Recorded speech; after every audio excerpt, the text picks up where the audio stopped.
હવે મિત્રો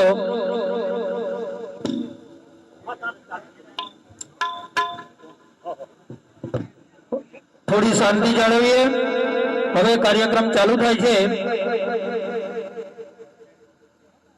આજની તિથિ શુક્લ તૃતીય ત્રીજ વિક્રમ સંવત 2081 ના રવિવારને તારીખ 6-10-24 ના બચકેરિયા ગામ મુકામે સમાજનો વિકાસ અર્થેના જે કાર્યો માટેની અહીં સંગઠન બેઠક રાખવામાં આવેલી છે, તેમાં ઉપસ્થિત તમામ મંચસ્થ મહેમાનોનું શાબ્દિક